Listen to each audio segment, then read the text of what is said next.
Hi there to all the viewers out at cadred.org. With me is a face that you might not necessarily remember, but he is one that you're going to want to remember after this interview. It's BabyKnight. I'd say a big breakthrough player of 2012. Not Korean, but he made quite a good run through the WCS Europe, the World Championships. And he's back here at Home Story Cup doing well. Finished first in his group, I believe, and continued through to the second group stage. Hi there, BabyKnight. How are you doing? How has the tournament been for you so far? I'm pretty good. It's been a pretty nice tournament. First of all, the result so far for me was really good because I got first in my group. But it's just the environment here at Home Story is like so nice. Everybody's like really friendly and really funny, and it's just great to hang out and even play some table football. It's really fun, yeah. It's a lot different, I guess, from the WCS that you played, but we'll get back to that in a second. I think people really got to know you when you started laddering a lot. At one point, I think you had first and second place in the ladder on 2 different accounts. First of all, why laddering? Because a lot of pros will say laddering is cool, it's nice for spare time, but custom games is where it's at. And then the second question attached to that is, why 2 accounts out of everything that you could have done? Why first and second? Is that an ego thing, or what's that about? I don't know. I just had 2 accounts, and I got rank 1 with 1 account, and then I just I started playing on my second account, and I just kept playing until I tried to get rank 2. Actually, can you ask the question again, because they were like trolling me? Sorry. All right. So. Well, yeah, we're not going to do that, but it's fine. That's the Home Story Cup feel, right? Right there. First question, laddering. Why laddering over custom games? Second question, why 2 accounts? Like, why first and second? Is that an ego thing? Is that just pride? What's that about? Oh, yeah, okay. So the first question, why ladder? Everybody's staring. So, I guess if you want to play custom games, you need to find a practice partner, first of all. And it's also, it's just faster when you queue up on ladder.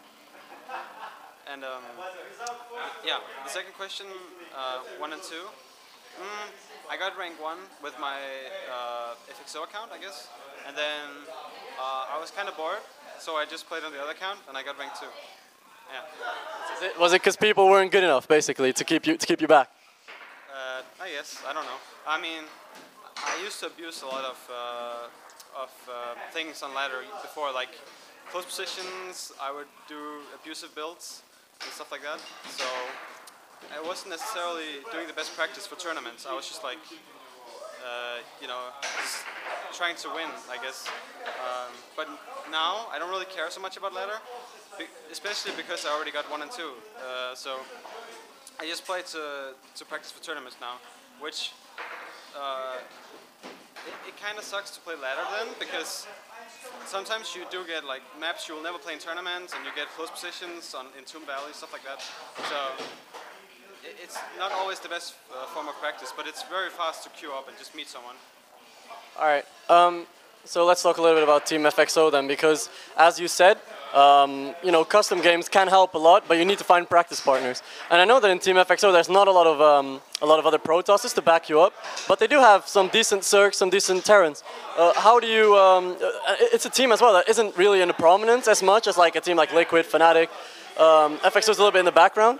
So how is your day-to-day practice routine with teammates? Is it just like in any other team? Do you play less with them, more with them? What's that about? I actually never really practiced much with the teams I was in StarCraft. I don't know, like, again, as I said, I just like to just queue up on ladder, just go, you know? I don't like to sit around, wait for somebody to, play with me and then just grind out games. I also like playing different matchups all the time. Like, I'll play PvT, then PvC, PvP, instead of playing the same race over and over. And also there will be a lot of mind games playing the same guy. So I just prefer to ladder, I guess, in general. And I mean, I'm good friends with my teammates, but I just don't really bother to ask them. I don't know.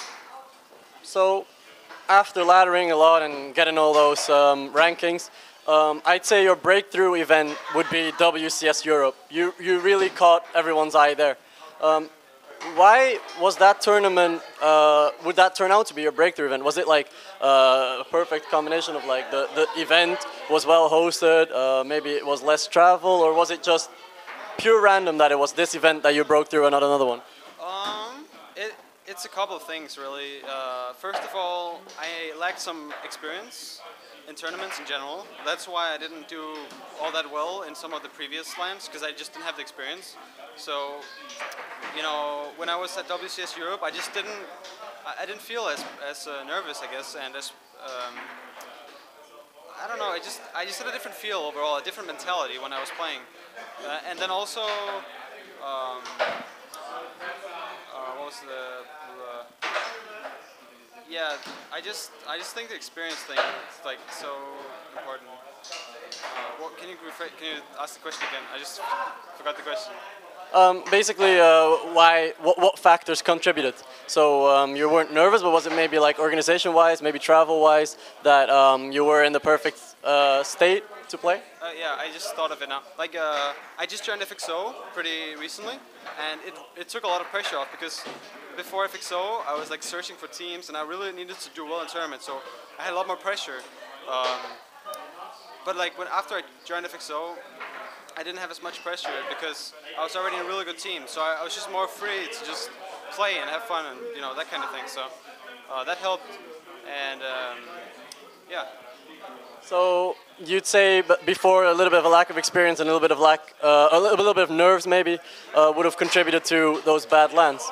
Now we're going into the WCS Europe. You end 4th or shared 3rd there, and all of a sudden now you're in everyone's show.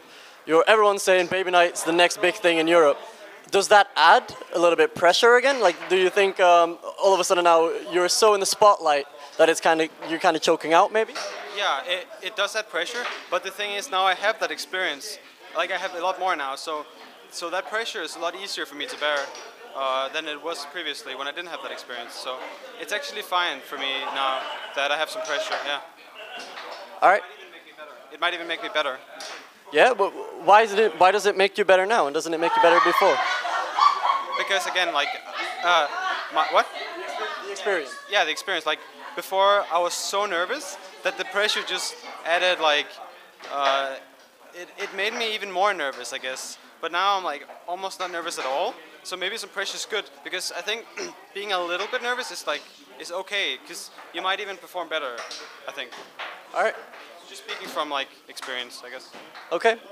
Final question. Obviously, we've had the first moments just crouching underneath the camera. We've had the first group stage now. It was a quite easy group for you, I must say. You played pretty well in there. The next group stage will be a lot harder. Where do you expect you finish right around this event? To be honest, my mindset in this event is to just try and win the whole thing. So like, because I think that's just the best mindset to have, and I think I'm capable of it if I play my best game, and maybe if I'm a little bit lucky too. So I'll try to have that mindset. So like, I don't really think too much about who my opponents will be. I'll just, I'll get a group and I'll look at my opponents and look at what builds I'll use, and I'll just do my thing and like try to win. And I don't really want to fear anyone, because if I fear anyone now and then I see them in my group, I'll think, oh shit, maybe I'm not gonna do this or something like that. So I just try to have that mindset. There he goes again. Yeah, I just try to keep the mindset that I can win the whole tournament, to be honest. I think it's the best. Okay, final question. Where we'll be able to see you next? Maybe some shout outs to team sponsors and maybe fans or whatever. So loud in here.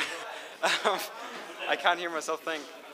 Shout outs. Well, I don't know what my next event will be, because like the year is rounding off now, and I don't actually know what the next StarCraft big event will be. So I don't really know, but just shout out to my team, FX Open Europe, and go follow me on Twitter if you want to support me, FXO BabyKnight, and buy Racer stuff, because Racer is pretty damn awesome.